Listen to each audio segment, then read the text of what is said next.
I see crystal raindrops fall and the beauty of it all when the sun comes shining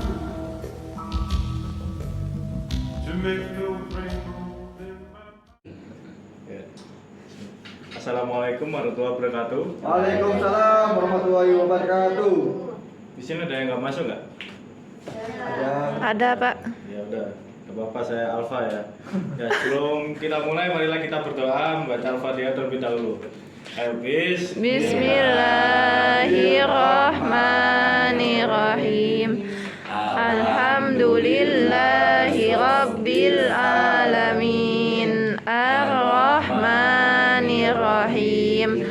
Maliki Yaumiddin. Iyyaka na'budu wa iyyaka nasta'in.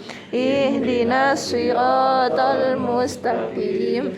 Siratal ladzina an'amta 'alaihim ghairil maghdubi 'alaihim waladdallin. Amin. Nah, kali ini Bapak akan menjelaskan tentang mukjizat ya. Kalian di sini ada yang tahu nggak mukjizat itu apa? Keajaiban. Keajaiban.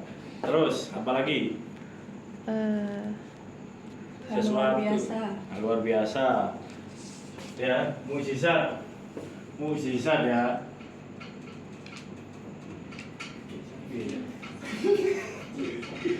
Mukjizat ya. Mukjizat yang pertama tadi apa? Apa tadi? Keajaiban. Keajaiban. Yang kedua, Apa? apa tadi? yang luar biasa. Sesuatu yang luar biasa.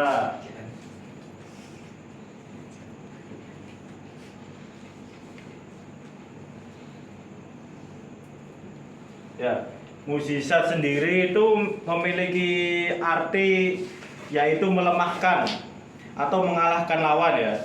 Jadi tujuan dari mukjizat itu sendiri adalah sebagai bukti bahwa seseorang yang memiliki mukjizat tersebut adalah seorang nabi ya. Kenapa kok nabi membutuhkan mukjizat? Karena kalau nabi tidak ada mukjizat, maka akan terjadi seperti zaman sekarang, banyak seorang yang mengaku-ngaku nabi. Ya contohnya setelah kematian Nabi Muhammad saja muncul nabi palsu gitu kan. Nah, ciri-ciri seorang nabi adalah memiliki mukjizat. Ya. Ini syarat-syarat mukjizat ya.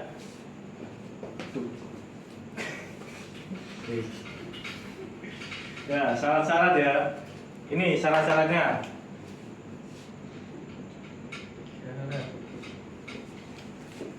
Syarat-syarat yang mukjizat, syarat-syarat mukjizat yang pertama adalah, ada yang bisa menyebutkan? Apa? Yang pertama? Ada ya? Waduh, belajar kalian ini.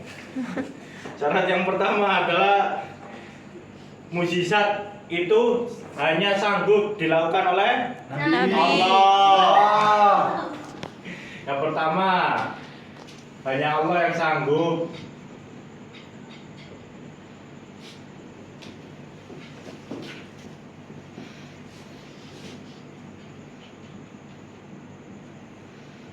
Yang kedua, mukjizat ya. Mukjizat adalah sesuatu yang menyalahi kebiasaan dan berlawanan dengan hukum alam. Ya, kenapa kok begitu? Karena mukjizat yang pertama tadi adalah keajaiban ya. Ya, nomor dua ini melawan hukum alam.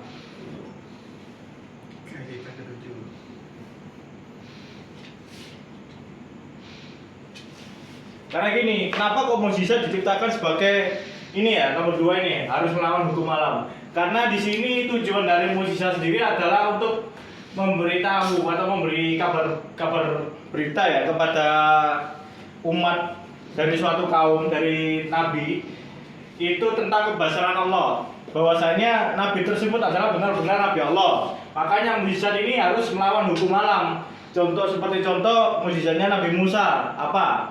Membelah lautan. Membelah lautan. Membelah lautan sendiri kan tidak mungkin. Maka dari itu Nabi Musa bisa membelah lautan seperti itu, dan dijelaskan juga dalam Al-Quran bahwasanya itu sebagai bukti kebesaran dari Allah. Dan nomor 3. Nomor 3 adalah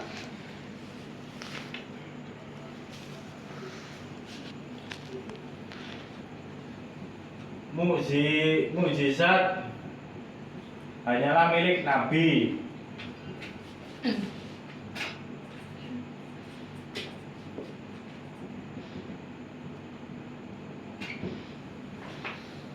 Ya, kenapa kok mukjizat hanya dimiliki oleh Nabi? Kenapa kok seperti ulama-ulama atau yang lain tidak memiliki mukjizat? Ya, kenapa? Kenapa kok mukjizat hanya dimiliki oleh Nabi? Kenapa kok ulama-ulama lain tidak memiliki mukjizat? Karena Nabi adalah manusia yang terpilih. Karena Nabi adalah manusia yang terpilih. Ada lagi nggak? Ada lagi? Ya, ini. Kenapa kok mukjizat hanya Nabi saja yang bisa gitu ya? Karena kalau mukjizat dimiliki oleh orang-orang, contoh orang ulama-ulama atau yang kita katakan orang-orang yang berilmu ya, kita katakan orang yang lebih berilmu. Bisa saja nanti ulama-ulama tersebut akan mengaku sebagai nabi, padahal nabi yang terakhir adalah Nabi Muhammad. Itu akan menjadi bencana bagi dunia. Jadi itulah kenapa hanya nabi-nabi saja yang memiliki mukjizat. Kenapa kok tidak ulama-ulama lain memiliki mukjizat juga? Karena itu tadi akan ada kekacauan dunia jika orang-orang lain bisa memiliki mukjizat seperti Nabi Muhammad atau nabi-nabi Allah yang terdahulu. Buat kelompok ya. Iya, Pak. Buat kelompok, tolong tulis tentang 3 nabi dan mukjizatnya masing-masing.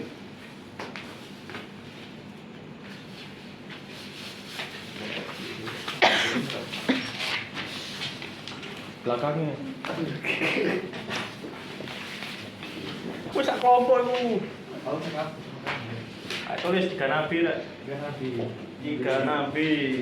Ini Musa Isa. Ini. Yang pertama adalah mukjizat isi. Mukjizat isi ini mukjizat yang dapat kita lihat ya, dapat kita rasakan, dapat kita cium oleh hidung dan diraba dan dirasakan oleh lidah. Ini yaitu mukjizat yang bisa kita lihat. Contohnya seperti mukjizatnya Nabi Muhammad yaitu membelah bulan. Ya, ini termasuk mukjizat isi. Mukjizatnya Nabi Musa yang membelah lautan, ya.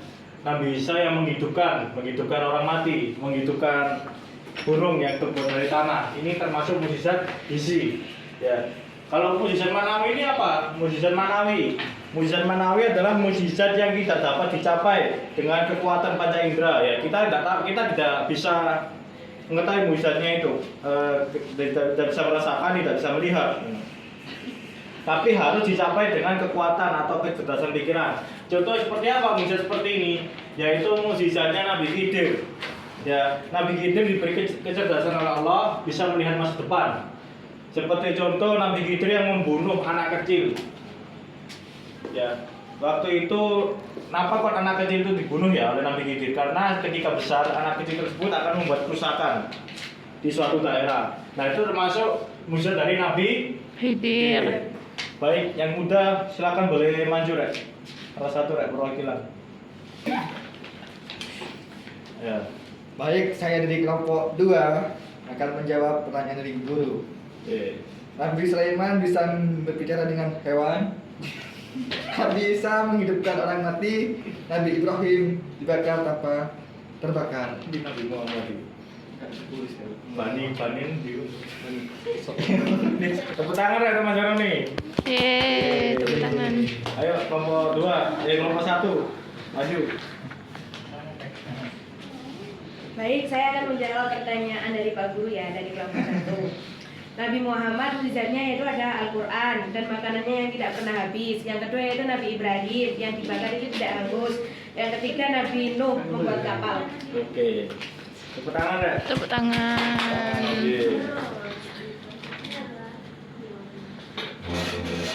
Nabi Ibrahim, salam.